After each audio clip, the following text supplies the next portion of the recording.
What up mga subscribers, no? Okay guys, no? Tara, manood tayo mga updates po sa ating mahalima, no? So, unang papanoorin guys, so a very big shoutout po ulit kay Miss O guys, no? Kanya po itong video na papanoorin natin. So, ito yung papanoorin natin ni itong kay, ano raw siya si Vice Ganda. Hindi ko na kung meron dito, no? Vice Ganda visits SB19 at 1Z Entertainment. Oh, so kaya nga pala, no? Kasi, naalala ko lang, parang yung mapa ng SB19, no? Di ba ginamit yun as sa parang music video ba? Hindi, parang theme song, no? Soundtrack siya nung movie ni Vice Ganda, no? So, ito guys, panoorin na ito, no? So, without further ado, let's all watch this.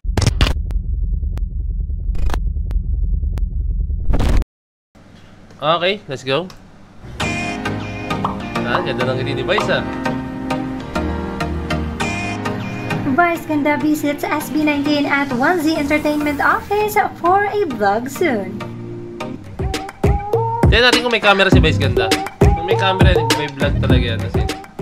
Earlier today, November 30, Vice Ganda has already mentioned on its showtime that he will be meeting SB19. SB19. Yes. Napakaganda nga. Yes, na makikita ko later. See you later, SB19. Ang ganda ng mapa. Yan ang... Yan. Napakaganda. And here it is, finally, and for the first time, Vice Ganda has set his foot in 1Z Entertainment.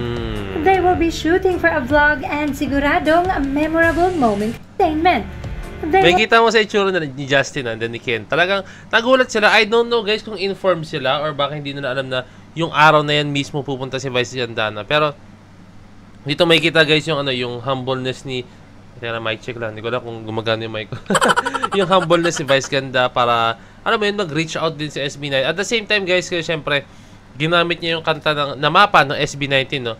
Sa bago niyang movie na dito sa, sa MMFF, Metro Manila Music, Metro Manila Film Festival o Metro Manila Music. So, ayun, doon mo talaga may kita, guys. Talagang sobrang, napakabait ni Vice Ganda at the same time, tao rin naman talaga siya, tao rin. Talagang may mga tao lang po talagang nakikita yung side ni Vice Ganda na ganito, no? May mga ganun kasi po talaga yun. Pero, hindi natin maiwas kasi tao lang din naman si Vice guys, nagkakamali. At the same time, ang ating mahaliman, nagkakamali rin. Tao lang din sila, lahat naman tayo, no? So, ganyan lang, may kita mo lang naman dito guys na talagang happy moments lang, no? So, yung mga negative comments, yung bala kayo. Will be shooting for a vlog and siguradong a memorable moment ito. And aside from that, eto na rin ang latest video update na nakita natin ang SB19 together after their 2-week vacation. Kita nyo naman, dinala pa ni Vice Ganda ng pagkain na tinapay to be exact. Ewan ko anong klase tinapay yan. Tinapay yan. Pengin naman. Nakita natin ang Spanish SB19 bread? together after their 2-week vacation. 2-week vacation, no? So napakatagal, no? So expect niyo na guys na marami talagang ganap pong ating mahalimas itong mga darating na araw, no? Kasi usually pag ganyan Christmas talaga dyan sila rarasyade, like maraming guestings, no? Alam mo, isa sa mga para sa akin na disadvantage pa talaga pag performer ka, tapos lalo ng ating mahalima, no? Talagang very well known performer ka, no? Talagang pati yung Pasko, yung mismong Pasko na para sa family mo, makakasama mo sila. May time na kailangan nandun sila sa isang event, no? Pag kinuha sila, no? So, yun po ang disadvantage po talaga pag kayo po ay isang performer, no? Pero syempre, yun po yung trabaho nila, yun po yung passion nila, no? So, oo, sige, gusto nilang makasama syempre as much as possible ang kanilang family. Pero babawi, I'm very sure guys, babawi sila sa ibang araw, no? Pero yun nga kasi talaga yung disadvantage, no? Pero, nakikita ko naman dito guys na masaya po ang ating mahal sa ginagawa nila, no?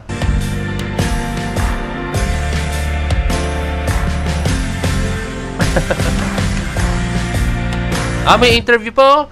Parang meron siyang interview with... Okay din to, Okay din to, Napaka-unique na ang isang Vice Ganda is nag-interview sa mahalima, no? Alam kong sobrang fan po talaga si Vice Ganda ng SB19, no? Pero to take it to this kind of level na may interview sila. Hindi ko alam kung podcast to. Hindi ko alam. Pero paano siya, no? Interview siya, no? Nakakatuwa lang talaga. May kita mo na, ayan. Ang ganda talaga, gandang-ganda po. Nabulol ako. Gandang-ganda po talaga ako sa studio ng 1Z, no?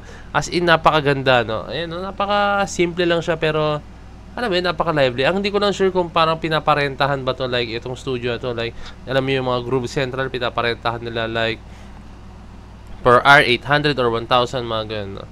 So, ayun lang. Nakakatuwa lang to, no? Andun pa rin yung tinapay, guys. Andun pa rin, no? Hindi pa rin nawawala talaga yung tinapay, oh. Andyan pa rin. Hindi nawawala yan, no? So, ito. Makikita nyo, may camera. And then si Stel, talagang tiger look. Tiger look si Stel, no? So, ayan. So, yung movie kasi po ni Vice Ganda is about sa... pagkakatanda ko, if I'm correct, parang about siya sa isang... Di ko alam kung tumata yung magulang si Vice Ganda at that time or... Parang ano siya, breadwinner, no? Sa kanilang family, no? And, ayun, no? Tapos, sobrang fitting lang. Ito na. Tignan guys, ha? Panoorin na ito, ha? Wait lang. Okay, guys. Napanood ko yung video, no? Ng, ewan ko lang, guys. No? Hindi ko lang alam po kung magpe-play po yun, no? Kung napanood yung ginagawa ko na reaction video, yung video nung And the Breadwinner is na official teaser ng movie ni Vice Ganda, na isabihin hindi po tayo na-block, no? Pero pag hindi nyo napanood, I'm very sorry, guys. Tayo po ay na-block, no? Ito yung pinaka-masakit sa part sa lahat. Pero napanood ko siya, no? So, kaya pala nagdala si Vice Ganda ng tinapay po sa ating malima. Kasi nga, yung title is The Breadwinner. Literal na bread, no? Bread talaga, no? So, yung kwento nun is about sa... Hindi ko alam kung kapatid nila si Vice Ganda. Pero kuya ang tawag kay Vice Ganda. I think siya yung pinakapanganay or basta member siya ng family and then siya talaga yung breadwinner, no? Breadwinner sa mga hindi niya, pero I'm sure naman alam na lahat, pero for the sake of humanity. For the sake of humanity. Para sa lahat, no? Breadwinner ay po yung tumatayo na parang siya yung tumatayo na basta sa financial ng bahay, siya yung nagbibigay ng pangkain, yan siya nagbibigay ng pampabahay, siya rin po yung nagbibigay ng sustento, siya rin po yung nagpapaaral sa mga kapatid niya, no? Although na hindi naman to the point na lahat yung apat sa kanya, pero may ganun talaga, no? Lahat yan apat sa kanya, no?